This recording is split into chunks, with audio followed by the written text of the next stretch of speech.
Hello, spectators.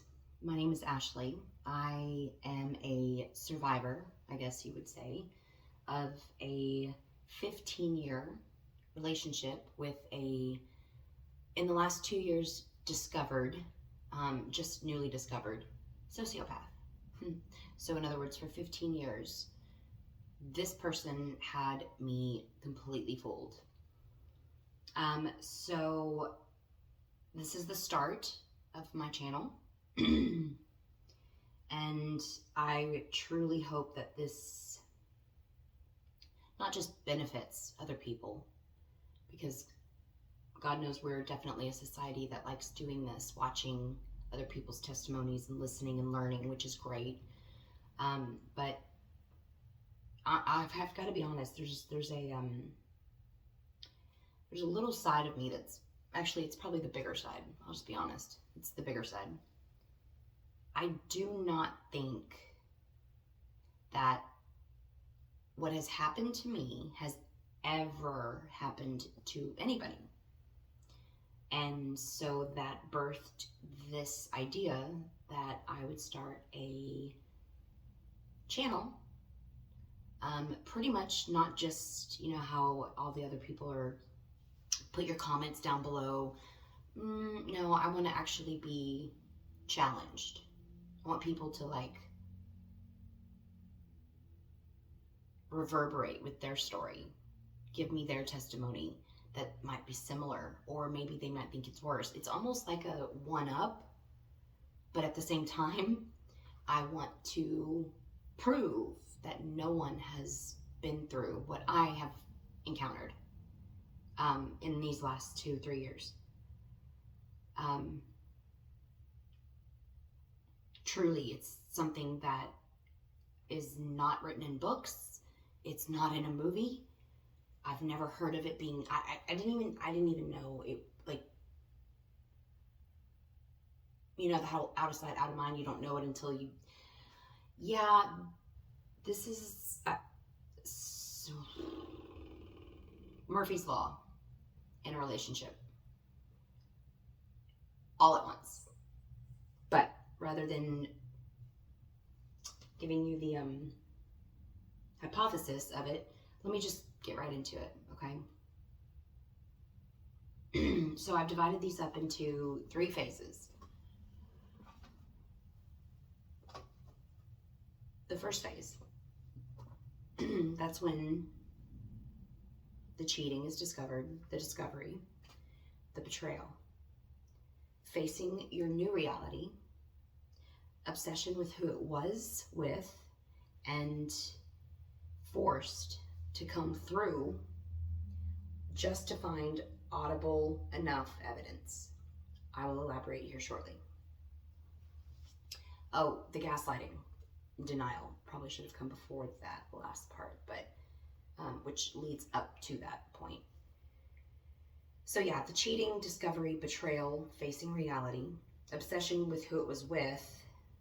Nope, backing up. The cheating, the discovery, the betrayal, facing reality, the gaslighting and denial, and then obsession with who it was with, and forced to come through it, all to find audible enough evidence. That's phase 1. Phase 2. The gaslighting continues, as does the denial, uncovering even more of the most intimate, elaborate, sick, sexual details that were recorded. Realizing my worth to him and what it's been all these years. Anger. And then there's the insults that came with it, on top of the denial with the gaslighting. He told me that I needed to get delivered. Phase 3. This is when I discovered he was a sociopath, which is kind of a funny story. It was an accidental diagnosis by a polygraph examiner. But besides the sociopath discovery, physical abuse, denial and gaslighting continue, credit destruction, credit card abandoned, car taken, piece of shit that he left for me and our daughter to be in while he took my car, the child support bullshit, the eviction that we're now going through that I'm having to face because he's not here, not anywhere close, he's just gone. The divorce, which I'm definitely pursuing. Prostitute. Ooh, it's gonna be good. Stay tuned. CPS. And child custody. So, let's just start right at the beginning, shall we? All right, so if I didn't cover it before, this is basically my testimony. The experience that I do not think has ever happened to anybody, not like this. And if it has, oh my goodness, if it has, I really, really, really would like to hear from you. If it's maybe been worse, I would really, really, really like to hear from you.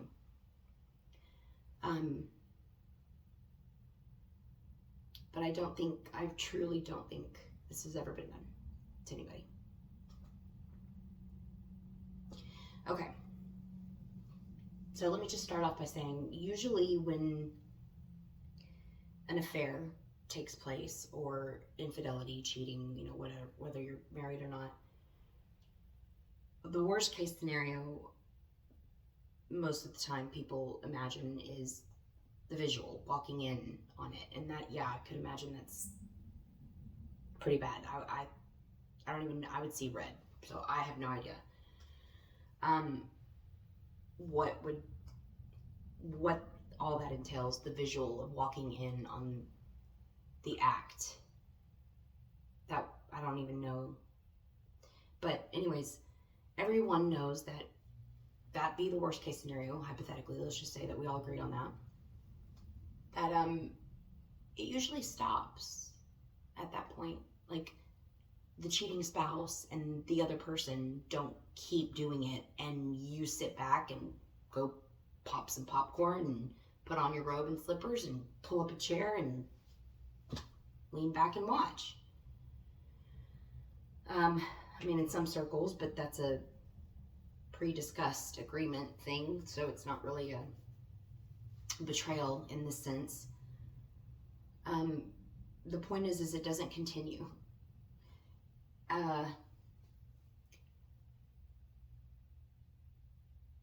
Any other cheating circumstance where the spouse or the significant other was caught red-handed,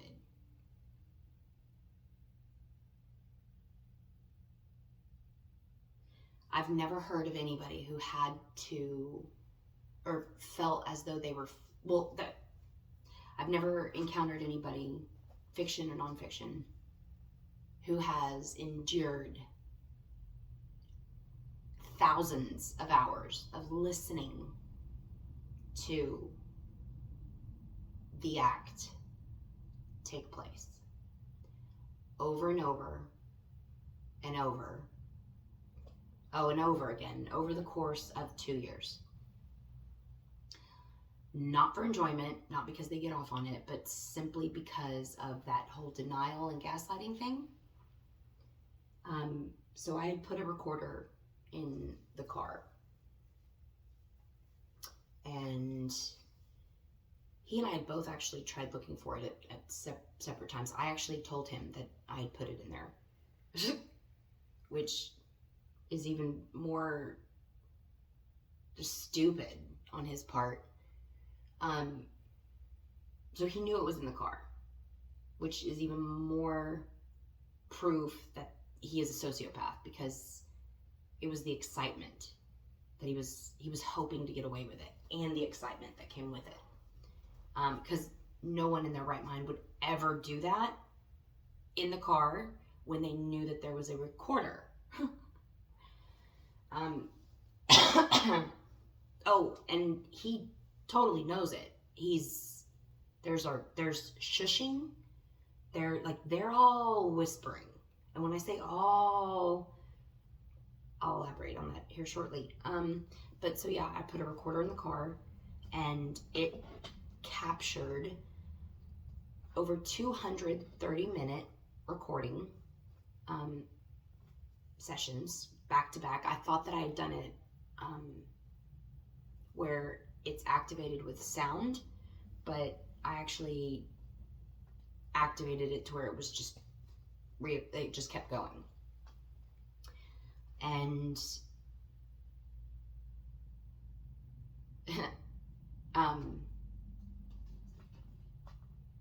out of the 200, 7 of them caught my attention specifically. But it ultimately came down to 3. No, 5. Sorry, 5. I was looking at my notes in phase 1, phase 2, phase 3. Came down to 5. 5 30-minute recordings. So of those 5 30-minute recordings, I started with 1, took section by section, and I tried my best to get rid of the noise, to amplify the voices, to change the filter per se. There are so many things you can do in the audio enhancement industry, or field. There's a lot. So I would take a section, let's say it was about a minute long, and I would find a perfect section. I would listen to it, and I would find a perfect section where it sounded like there was no noise, or where there was no talking. And I'd grab that little section, and I would basically get rid of that part of that section of the noise, which was noise, which would then enhance the audible voices. And then you go in and you go to the enhance vocals, right? And then there's 2 separate ways to do that. So you've got to listen to both ways. And then after that, you increase the pitch of the woman or of him so that you can hear him better. You get rid of the frequencies that are too low and too high, and you listen to that. And then there's a filter, and there's 2 different waveforms of filter options that you can choose. And then there's like there's a lot. So the point is in that one section, I listened to it honestly thousands of times, because after fixing that and finishing through that, I went back and did it probably like 5 separate times. I started all over. Some with the new enhanced one that I had saved and left off. Just applying now then what I had known, what I learned, to what I originally fixed. And then there were others where I started with the raw. I just started over. And then I compared to see what was heard in each. And then you've got the headphones you hear differently, and then the speakers you hear differently. So again, the point is I've listened to those 3. No. 4. Cheating in Car, JVC, Nancy's, Master. 4. That's what I named them. So yeah. Point is I couldn't write out a detailed play. I could write out a detailed script of what exactly was going on in that car based on the countless times that I've heard each section, which was each moment in the car and what was happening. In other words, I popped that bag of popcorn, changed into my comfy clothes, got my robe and my shoes and my chair, pulled it up, and I got comfortable, but this wasn't voluntarily either. It was because he wouldn't admit it, and he was gaslighting me. And I am not one of those girls that's just like, oh, okay.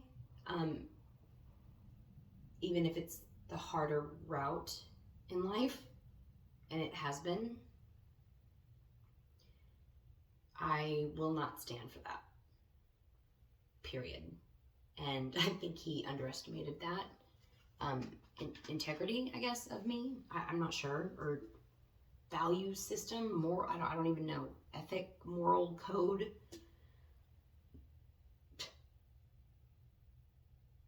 Yeah, I'm just not made that way. So I had to listen to almost 3 hours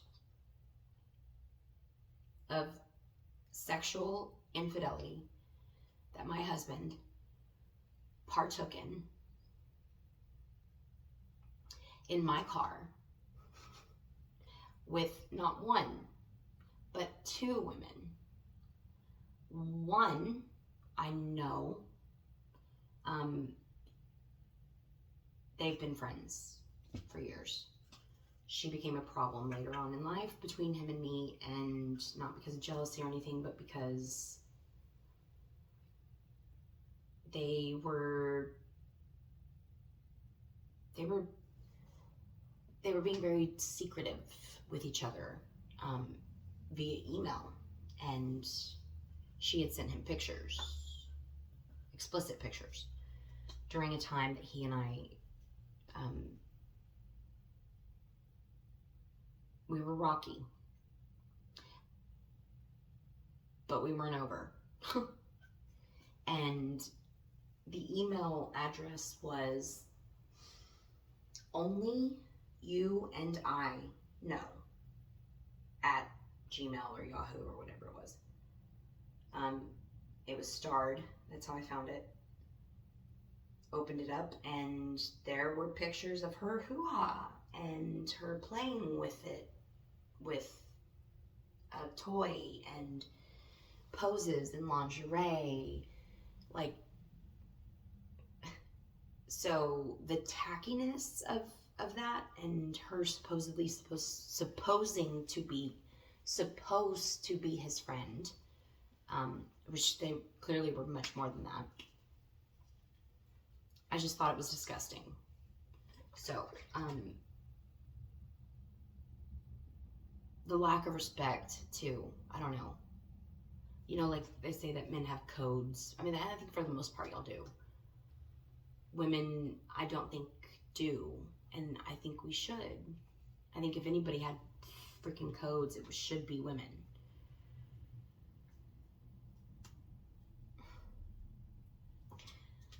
However, she and I got on bad blood from that. So anyways, the other girl was a prostitute. Legit. And I even have that, what did I name it? I named it,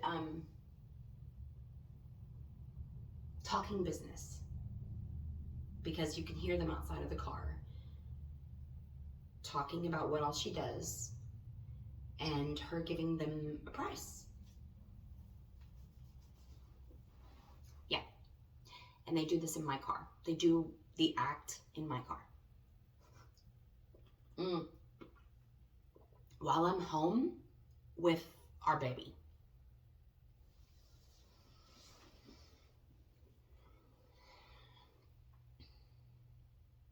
So my obsession with combing through those recordings was for the sole purpose of finding that little piece of audible enough evidence that I could play for the world and look at him and know that he hears it because everybody else hears it, and then tell him to lie to me again and gaslight me again.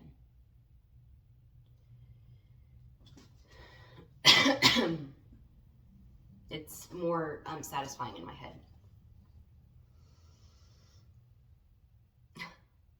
Okay, so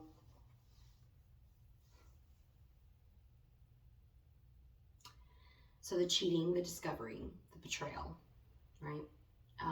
Facing reality that we had just gotten married 2 years prior, just had a baby.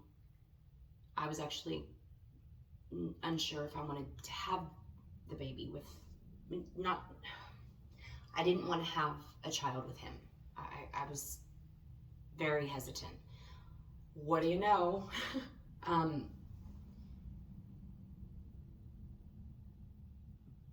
But there was a point, there have been several points in our relationship, but there was a point in those 2 years that we were happy and we were talking about moving up north.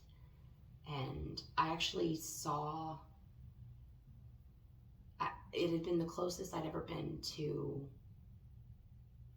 how I see my life. The end goal for me in my life. It was the closest I'd ever been. And facing reality was, I'm so much farther from that than I've ever been. Only I'm now 40. I'm 40. I'm not 20.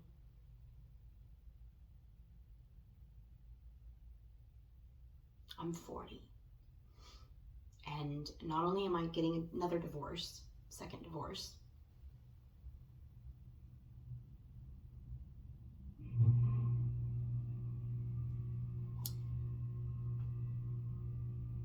but I'm probably never gonna actually get that.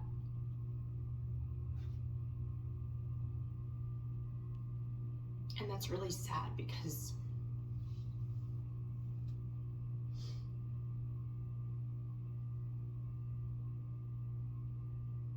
through my lens, all I've ever done was treat people the way that I wanted to be treated because that's how I was taught. That's what was instilled into me. And it made sense. It clicked with my spirit, with my soul. So I adopted it, and I adopted it hardcore. I've never cheated on any relationship. All my relationships have been long-term.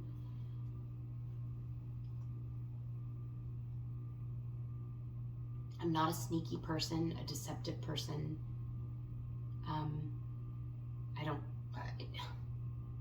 I could go on and on, but the reality, when it felt so close, was in fact that it was distraughtingly far. Probably never gonna get.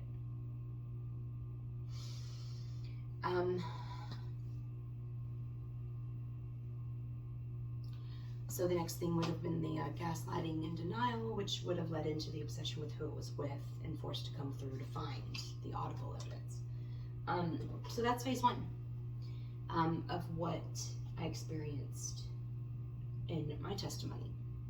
And we're going to do this in sections. So I'm going to go ahead and stop this and then start another for phase two. Thanks. See you.